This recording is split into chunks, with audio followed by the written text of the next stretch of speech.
Oke, terima kasih telah klik video ini, dan di video kali ini yang akan kita bahas adalah tentang renungan ya. Ya, renungan dalam filsafat. Karena filsafat itu juga penuh perenungan. Karena di video sebelumnya juga kita sudah membahas tentang filsafat itu ya, mikir, aktivitas mikir terus. Dari banyak sekali tokoh, semuanya adalah orang-orang yang berpikir secara mendalam gitu. Nah, apa yang mereka pikirkan? Mereka itu memikirkan sesuatu yang ada. Nah, mereka itu memikirkan sesuatu yang ada, atau kita biasa menyebutnya dengan ontologi.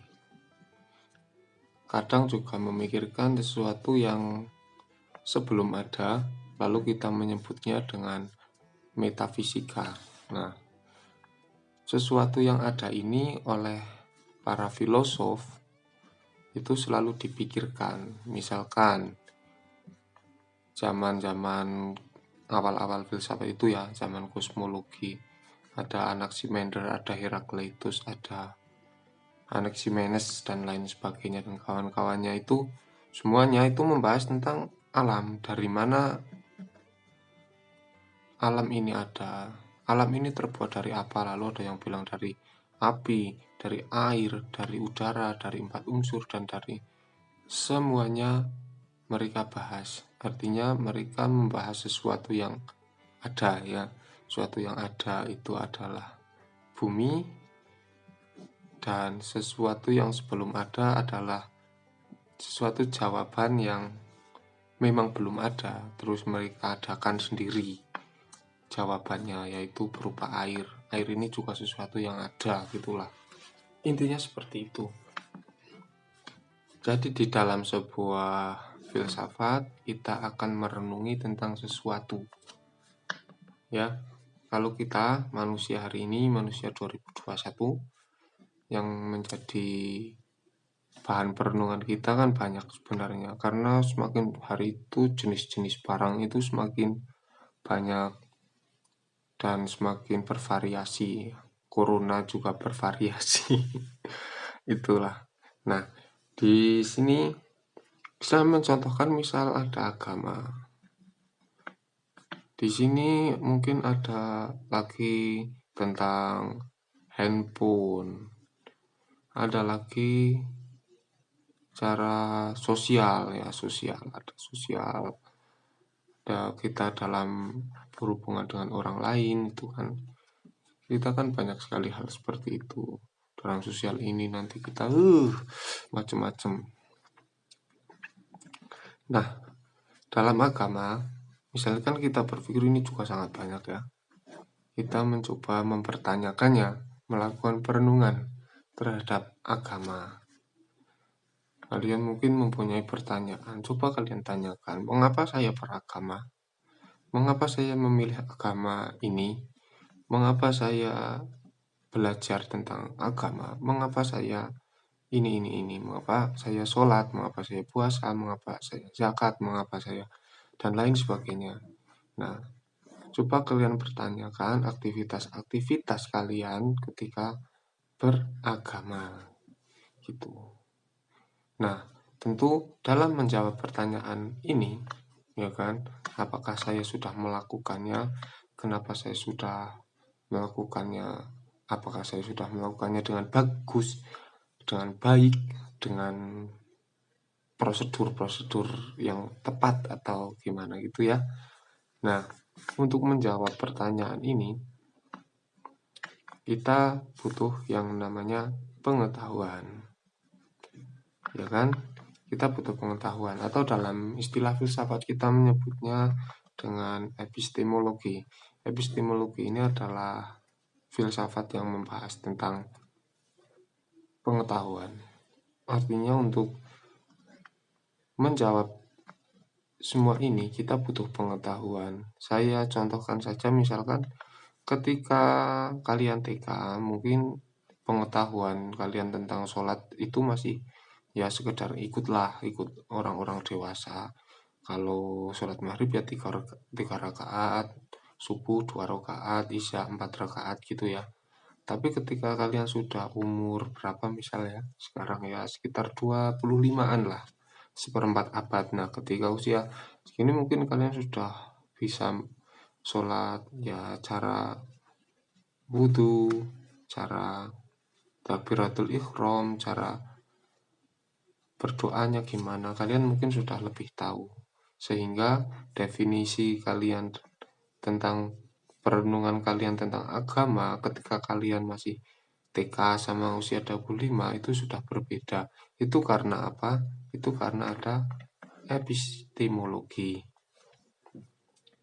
Nah, setelah kalian melakukan dua hal ini, maka yang terakhir adalah, ya kan, kalian kan punya pertanyaan dari pertanyaan ini, melakukan perenungan terhadap sesuatu yang ada. Terus kalian menjawabnya dengan pengetahuan-pengetahuan kalian yang sudah ada. Nanti dari dua hal ini lahir yang namanya aksiologi. Nah, aksiologi ini yang kita kenal dengan dua hal, yaitu biasanya dalam filsafat itu ada istilah etika dan estetika. Ini apa? Nah, intinya ini.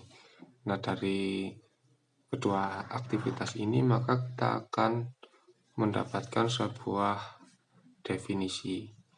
Mungkin kalian akan menjawab kenapa saya berislam, memilih agama Islam.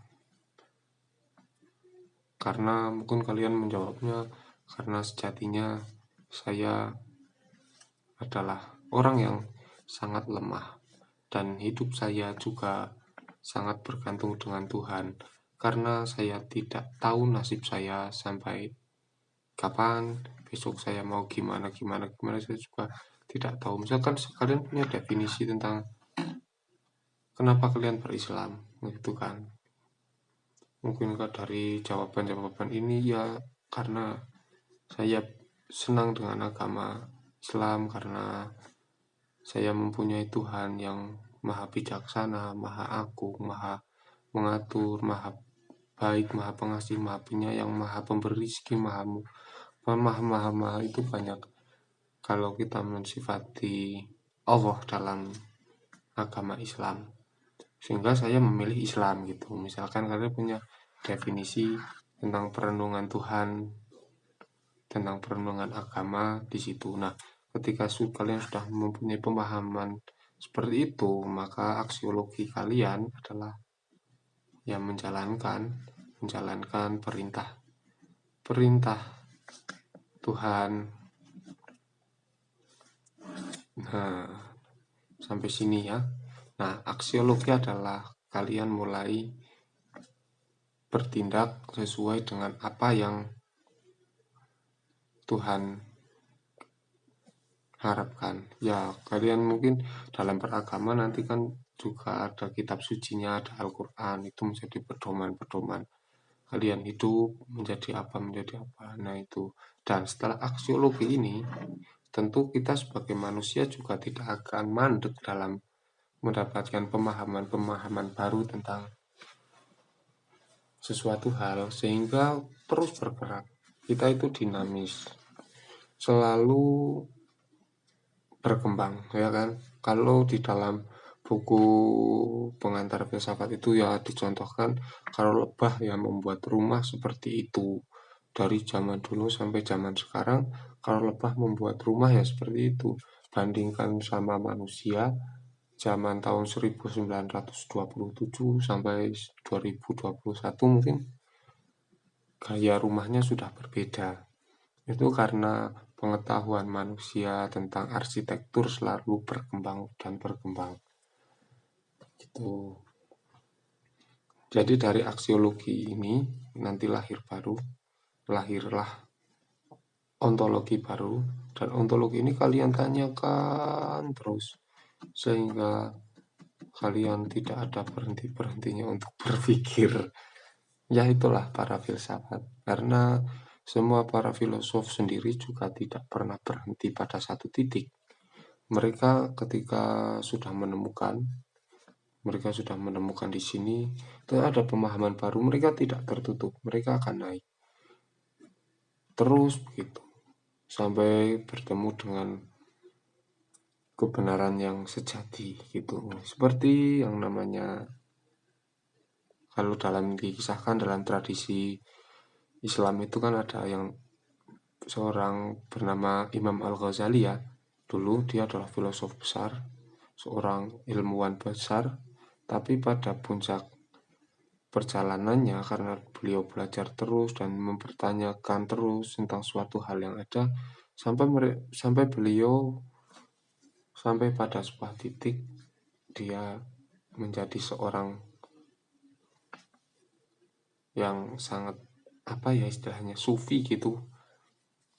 Dulu beliau adalah filosof, tapi beliau di akhir hayatnya menjadi seorang sufi itu. Ini artinya pencarian dan mempertanyakan terus apa yang ada itu.